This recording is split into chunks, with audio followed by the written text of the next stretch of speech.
Bonjour, cette vidéo est consacrée à la facturation sur Albuser version ordinateur. Si vous souhaitez voir la facturation depuis le smartphone, je vous invite évidemment à regarder la vidéo consacrée à Latitude. Le sommaire de cette vidéo se compose de 3 parties. La première sera consacrée à la préparation à la facturation et les bons réflexes à avoir avant d'appuyer sur le bouton facturer. Nous verrons ensuite la facturation dans le but de sécuriser une facture avec la carte vitale du patient. Puis, en dernière partie, la facturation sans la sécurisation. Donc avant d'appuyer sur le bouton facturer, il est important de vérifier pas mal de choses, puisqu'en fait la facturation ça se prépare, d'accord? On ne lance pas une facturation de but en blanc comme ça avant de faire quelques vérifications.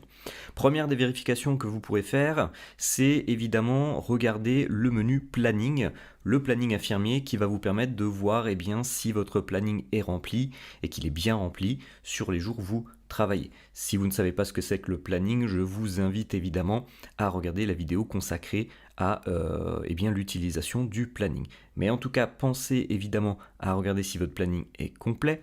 Vérifiez aussi dans la fiche du patient. Donc là, on va se servir d'Ascendant Martin pour aujourd'hui, de vérifier si la fiche du patient est bien complète, évidemment, si vous avez bien saisi là où les prescriptions du patient. Et j'insiste sur le fait que si votre patient a plusieurs prescriptions, il est important évidemment de toutes les saisir, puisque ce qu'il faut savoir, c'est que c'est au moment de la facturation que le logiciel va appliquer toutes les règles de facturation, telles que les entiers, les demi, les gratuits, les actes qui se cumulent entre eux, les majorations d'actes uniques éventuellement, les dimanches et jours fériés, les majorations de nuit, etc., etc. En tout cas, toutes les règles de facturation seront appliquées au moment de la facturation. Mais pour que le logiciel le fasse correctement, il a besoin de connaître tous les soins. Donc je vous invite avant de facturer un patient, si vous n'êtes pas sûr, de vous rendre sur la fiche du patient, de faire consulter prescription. Ça va vous permettre d'ouvrir un menu en parallèle qui va vous permettre de voir si vous avez bien saisi toutes les ordonnances, toutes les prescriptions du patient. Et si ça n'est pas le cas, faites-le avant la facturation. Et si c'est le cas, vous pourrez vérifier 2-3 choses en plus. Vous allez pouvoir vérifier effectivement si vous avez déclaré les absences pour le patient. Donc si le patient est absent et que vous avez déclaré des absences, déjà je vous conseille de vérifier si c'est le cas ou pas en faisant consulter absence, ce qui va vous permettre de voir effectivement si vous avez bien déclaré les absences. Donc là pour Ascendant Martin, dans notre exemple, on a une absence effectivement qui va du 19 avril 2023 au 22 avril 2023. D'accord? Si ça n'est pas le cas, je vous invite évidemment à saisir vos absences depuis le menu Action, déclarer une absence, et c'est à travers ce menu que vous allez pouvoir déclarer les absences du patient.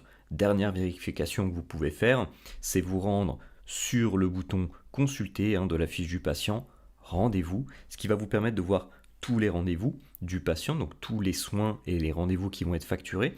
Donc faites attention puisque par défaut il vous le mettra sur la date du jour. Je vous conseille de cliquer sur la date si vous souhaitez revoir une période ancienne. Et donc là par exemple si je me mets au 1er mai, on va voir tous les rendez-vous au 1er mai. Donc là on a quelques informations intéressantes comme les soins, la cotation. Dans le petit i, vous allez retrouver quelques informations comme la date de prescription, le prescripteur. Vous allez pouvoir voir le nom du patient, la tournée sur lequel sont les rendez-vous, l'infirmier. Vous allez aussi pouvoir dans le menu info sur le côté droit voir si le rendez-vous contient, par exemple dans notre cas, une MCI. Alors il y aura d'autres informations. Vous avez aussi, par exemple, ici, le fait que les soins sont effectués à domicile. Donc je vous conseille de vérifier toutes ces informations avant de vous lancer sur la facturation. Important. Donc la facturation. La facturation, il y a différents endroits où vous pouvez la réaliser. Évidemment, vous le voyez ici, mais sur le menu patient, vous avez le bouton facturer. Évidemment, ce bouton va vous permettre de facturer vos patients. Il y a d'autres endroits aussi, si on va dans l'agenda, dans le menu agenda, vous allez pouvoir voir les rendez-vous qui sont programmés. Et si vous allez tout à droite sur le petit crayon, vous allez aussi avoir le bouton facturer. D'accord ? Mais je vous conseille un autre menu pour la facturation, c'est dans le menu facture, puisque dans le menu facture, vous avez un menu qui s'appelle facturer en masse. Alors ce menu facturer en masse, attention le nom est trompeur, ça ne veut pas forcément dire qu'il facture tous les patients. En réalité, c'est vous qui allez choisir les patients que vous voulez facturer. Mais le gros avantage qu'a ce menu, c'est qu'il va vous retrouver tous les patients qu'il vous reste à facturer. C'est très simple à utiliser comme menu, puisque la seule chose qu'il va vous demander, c'est quel infirmier vous souhaitez facturer. Donc par défaut, moi il m'a sélectionné ma fiche sur laquelle je suis référencé plus tous les remplaçants, mais vous pouvez très bien décider de ne facturer que le titulaire ou vous-même, vos collègues, ça c'est vous qui voyez. Ensuite, vous allez pouvoir indiquer jusqu'à quand vous souhaitez facturer les soins. Donc là, je vais laisser le 14 mai, mais on peut changer cette date si vous le souhaitez. D'accord ? Puisqu'il faut savoir une chose, c'est qu'au niveau de la facturation, vous êtes libre de facturer la période que vous souhaitez sur les soins que vous avez réalisés. C'est-à-dire que sur une prescription qui, par exemple, dure 3 mois, vous pouvez très bien facturer tous les mois, vous pouvez très bien facturer tous les 15 jours, toutes les semaines, tous les 3 jours, c'est vous qui décidez. Une fois que vous avez sélectionné ce qu'il fallait ici, vous allez pouvoir faire rechercher les patients à facturer. À ce moment-là, le logiciel va vous retrouver tous les patients qui vous restent à facturer. Il ne vous reste plus qu'à sélectionner les patients sur le côté gauche. Vous pouvez très bien en cocher un ou plusieurs. Si vous en cochez plusieurs, eh bien la facturation va s'enchaîner patient après patient. D'accord ? Donc là, pour l'exemple, on va juste se servir d'Ascendant Martine.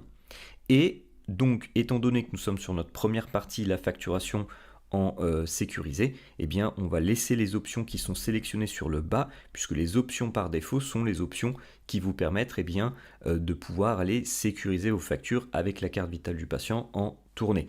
Mais je vais quand même faire un petit récapitulatif. Pour pouvoir avoir des factures que l'on va sécuriser chez le patient avec la carte vitale, il faut sélectionner le bouton Je sécurise à domicile, j'ai la CPS et vous faites facturer. D'accord ? Donc je répète, je sécurise à domicile, j'ai la CPS et vous faites facturer. Et ça va vous permettre de créer une facture que l'on va ensuite charger dans le lecteur pour aller la valider avec la carte vitale du patient durant la tournée. Donc c'est ce que je vais faire. Je vais appuyer sur le bouton facturer. Le logiciel va lancer la facturation de mon patient Ascendant Martine. Il va me créer une facture avec tous les rendez-vous de Picure Maya, puisque j'ai sélectionné l'infirmière Picure Maya à la facturation. Donc on arrive sur cette page. Cette page va vous montrer tout simplement quelques informations de la facture, pas dans le détail, mais quelques informations qui vous sont quand même utiles. Déjà, vous avez le numéro de la facture sur le côté gauche. Vous avez ensuite la période de soins qu'il a facturée, du 5 avril au 14 mai. On peut éventuellement voir s'il y a des exonérations. ML pour moi ça veut dire maladie, mais vous pourriez très bien avoir MT pour maternité, AT pour accident de travail, etc. Et 0 pour moi c'est l'exo 0. Il y a différentes exonérations. Je vous invite à aller consulter le glossaire que vous pourrez trouver sur la base de connaissances. Le montant total de la facture. Le tiers payant, donc là on voit AMO pour assurance maladie obligatoire, donc ça veut dire que je ne prends en compte que l'assurance maladie obligatoire.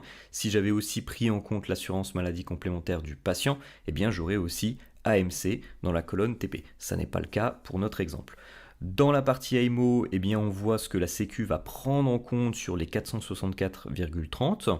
Ensuite, on a la partie AMC qui est vide puisque je n'avais pas pris en compte la mutuelle. Par contre, on a une part patient de 169,76. Si vous souhaitez voir le détail de la facture, eh bien c'est très simple, il suffit d'appuyer sur le bouton consulter en bas à gauche. Cela va vous permettre de voir le détail de la facture. Alors qu'est-ce que l'on observe ici ? Déjà sur la colonne de gauche, on va voir la date. Juste à côté, on va voir l'heure des différents passages, évidemment le rappel des initiales de l'infirmier, et ensuite on va avoir les actes qui ont été facturés, et donc on se rend compte qu'il y a différentes lignes pour le même passage, puisqu'on voit que le 5 avril à 8h, j'avais mon pansement lourd en AMI 4, plus le déplacement qui est symbolisé par IFA ou IFI, tout dépend effectivement si vous facturez des soins de nursing en même temps, des séances de soins infirmiers. Vous avez aussi des indemnités kilométriques, puisque j'ai indiqué des indemnités kilométriques sur le patient, et vous avez une majoration de coordination infirmière, une MCI. Pourquoi ? Parce qu'effectivement, de base, les pansements lourds ont le droit à une majoration de coordination infirmière par passage. Et donc là, on va pouvoir voir tout le détail de ce qui est facturé. Si à ce moment-là, vous vous rendez compte que vous avez des soins en trop ou des soins qui vous manquent, eh bien, je vous invite évidemment à annuler en bas à droite votre facturation en faisant abandonner la facturation.